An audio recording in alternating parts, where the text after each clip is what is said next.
Have you ever felt the irresistible pull of the unknown, that eerie curiosity that tugs at your soul, urging you to explore the supernatural? I did, and it led me down a path I would come to regret. It all began innocently enough, on a stormy night with friends gathered in a dimly lit room. We had a Ouija board, a relic from a forgotten past, and we thought it would be harmless fun. Little did we know that we were about to open a portal to something beyond our comprehension, a nightmarish journey into the paranormal. It was a typical Friday night, the air thick with anticipation as my friends and I huddled around the Ouija board in my dimly lit basement. The rain drummed against the windows, creating an eerie backdrop for our experiment. We had heard the stories, of course, the tales of spirits communicating through the wooden planchette, but we dismissed them as mere superstitions. As we placed our hands on the planchette, our fingers trembling with a mixture of fear and excitement, we asked the board the simplest of questions. Is there anyone here with us? For a moment, nothing happened. The planchette remained motionless beneath our fingertips, and we exchanged nervous glances. But then slowly, almost imperceptibly, it began to move. It spelled out a name, Sarah. My heart raced, and I glanced at my friends, their expressions a mix of awe and disbelief. We continued our questions, and Sarah revealed herself as a young girl who had died tragically in the house decades ago. She seemed friendly, her responses filled with innocence and curiosity. Hours passed as we communicated with Sarah, the Ouija board spelling out her words. She shared stories of her life, of her family who had long since moved away, and of the toys she missed playing with. We felt a strange connection to her, as if we were bridging the gap between the living and the dead. But as the night wore on, the atmosphere shifted. The planchette began to move with a frenetic energy, spelling out words and phrases that sent shivers down our spines.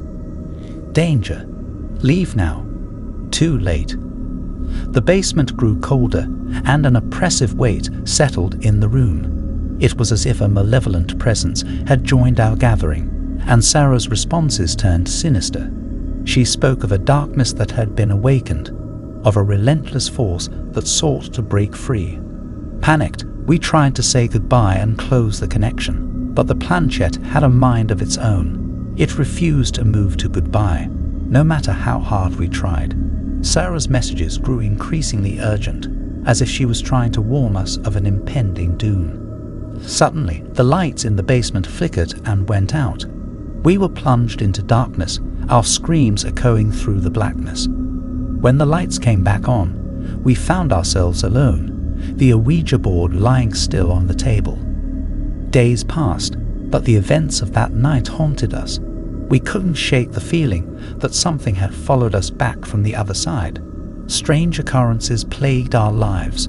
Objects moved on their own, eerie whispers filled our ears in the dead of night, and shadowy figures lurked in the corners of our vision. We sought help from mediums and paranormal experts, but they could offer no solace. It seemed that we had unwittingly unleashed a malevolent entity that was now intent on tormenting us. Desperate and terrified, we returned to the Ouija board one last time, hoping to find a way to banish the entity. As the planchette moved once more, spelling out cryptic messages, we realized that our only option was to seal the portal we had opened. With trembling hands, we followed the instructions given by the Ouija board, reciting incantations and performing rituals to close the connection. The basement grew colder, and the air was thick with an otherworldly presence. It felt like an eternity, but finally the planchette moved to goodbye, and the room was filled with an eerie silence. The malevolent entity was gone, but the scars it left behind remained. We had danced with the supernatural, and the price we paid was steep. Our lives were forever changed, marked by the horrors we had witnessed that fateful night. So, dear reader, take heed of my cautionary tale. The Ouija board may seem like harmless fun, but it can open doors to the unknown, doors that are best left closed. There are forces beyond our comprehension, and once unleashed, they can never be fully contained. In the darkest recesses of our curiosity, there exists a fascination with the supernatural, an inexplicable pull towards the unknown. It's a fascination I knew well, one that led me to dabble in the mysterious world of the Ouija board. What began as a seemingly innocent game among friends soon spiraled into a nightmarish descent into the abyss. Allow me to recount this chilling tale, a journey that will take you to the very edge of the paranormal, with an unexpected twist that still haunts my every waking moment. It was a crisp autumn evening when my friends and I gathered in the dimly lit basement of my childhood home. The Ouija board, an eerie relic from an antique shop, lay before us. Skeptics among us, we laughed off the idea of actually communicating with the other side. Little did we know, the board had other plans for us that fateful night. We began with skepticism and giggles, asking simple questions, half expecting the planchette to remain motionless beneath our fingertips. But then, as if responding to an invisible force, it started to glide across the board. Letters formed words, and words formed sentences. We were no longer in control. The spirit identified itself as Samuel, a presence that claimed to have once lived in this very house. At first, the messages were benign, and we reveled in the novelty of the experience. But as the night wore on, Samuel's messages took a darker turn. He spoke of pain, of being trapped between worlds, and of a burning desire for release. Unease settled in, and we attempted to end the session. But the planchette moved with a relentless force. It spelled out the words, "I need help," over and over again. Panic gnawed at our hearts as we realized we were in the midst of something far beyond our comprehension. A gust of wind swept through the basement, extinguishing the candles that had flickered dimly in the shadows. The room plunged into darkness, and the air grew heavy, as if an invisible presence loomed over us. Samuel's messages grew frantic, his pleas more desperate. Terrified, we tried to remove our hands from the planchette, but they were locked in place, as if held by an otherworldly force. The board itself seemed to come alive, the letters glowing with an eerie, ethereal light. It spelled out a chilling message. "He comes." A deafening silence filled the room, broken only by the sound of our frantic breathing. And then, it happened. A bone-chilling, inhuman wail that seemed to emanate from the very walls of the basement. The room trembled, and we knew that something malevolent had been unleashed. Suddenly, the planchette shot to goodbye, and our hands were released. The room fell into an eerie stillness. We fled the basement, shaken and bewildered, vowing never to touch the Ouija board again. In the days that followed, our lives took a surreal turn. Strange occurrences plagued us relentlessly. Objects moved of their own accord, unsettling whispers echoed in the dead of night, and shadowy figures lurked in the corners of our vision. Desperate for answers, we sought out a renowned psychic who revealed a shocking truth. Samuel had not been the only entity to cross over that night.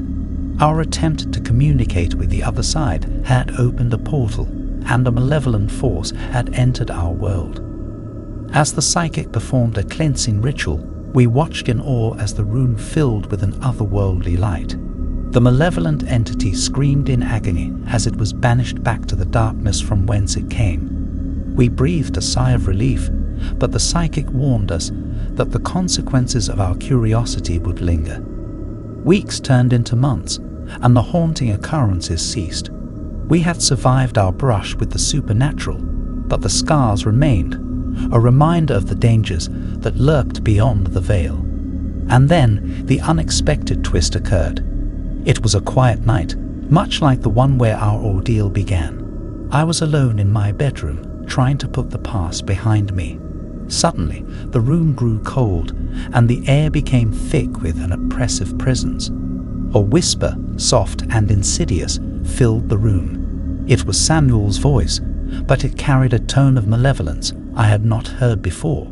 He spoke of vengeance, of a debt that had not been paid, and of a darkness that would never be fully banished. In a panic, I reached for the Ouija board, desperate to communicate with Samuel one last time. As my fingers touched the planchette, it moved with a frenetic energy, spelling out a message that sent chills down my spine. It was then that I understood the true nature of the malevolent force that had plagued us. Samuel had never been a spirit seeking help. He had been a malevolent entity all along, using our curiosity to anchor itself to our world. I tried to sever the connection, to banish Samuel once and for all, but it was too late. The room filled with an otherworldly darkness, and I could feel myself being consumed by an inescapable terror. So, dear reader, heed my cautionary tale. The Ouija board is a gateway to the unknown, a Pandora's box of malevolent forces that should never be trifled with.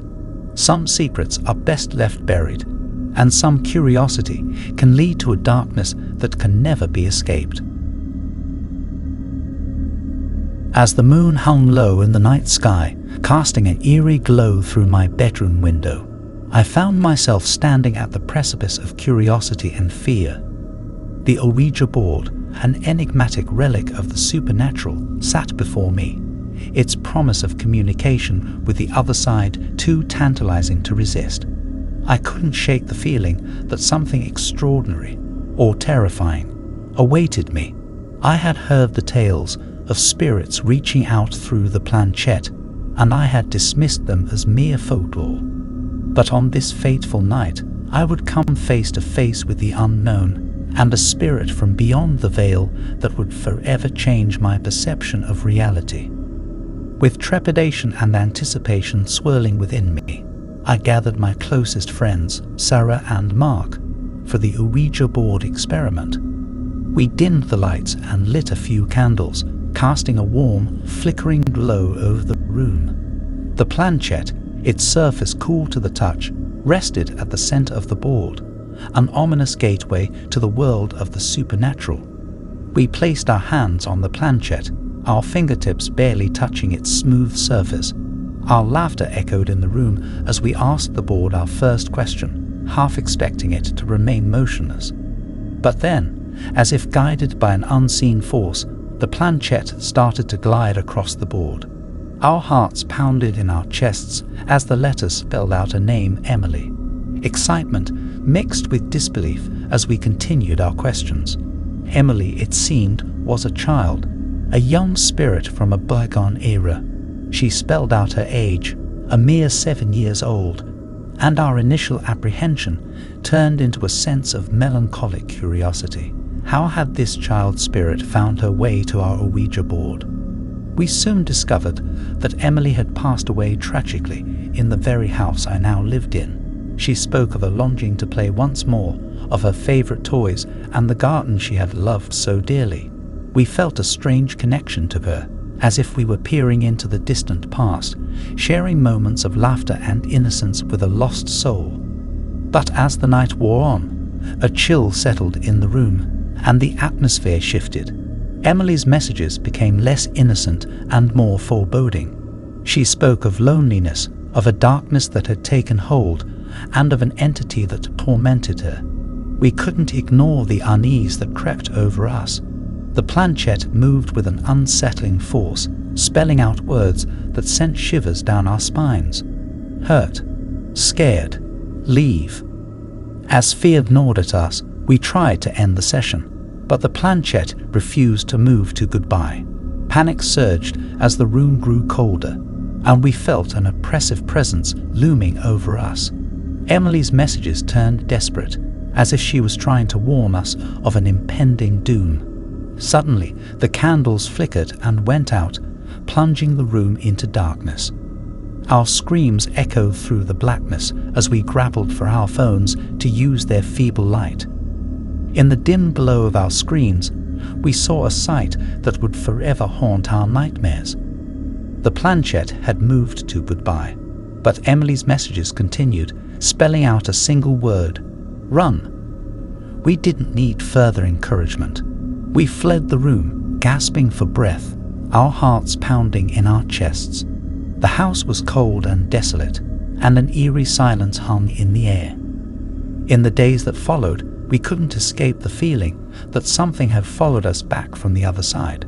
Objects moved of their own accord, eerie whispers filled our ears in the dead of night, and shadowy figures lurked in the corners of our vision. Desperate for answers, we consulted a paranormal expert who revealed a shocking truth. Emily had not been alone on the other side. She had been tormented by a malevolent entity, an ancient and powerful force that had manipulated us through the Ouija board. Together with the expert, we performed a cleansing ritual to banish the malevolent entity and protect Emily's spirit. The room filled with an otherworldly light, and we watched in awe as the malevolent force screamed in agony before being banished from our realm. We thought we had saved Emily, but the unexpected twist came when, as the room fell back into darkness, we heard her voice once more. She spoke not of fear or desperation, but of gratitude and love. Emily had found peace, and her spirit had been set free. In the end, our journey with the Ouija board had not only opened a portal to the unknown, but had also given us the opportunity to help a lost soul find her way to the light. We learned that the supernatural world was not solely a place of terror, but also a realm where the bonds of kindness and compassion could transcend the boundaries of life and death. So, dear reader, as you ponder the mysteries of the paranormal, remember that sometimes, even in the darkest of circumstances, there can be unexpected moments of redemption and hope.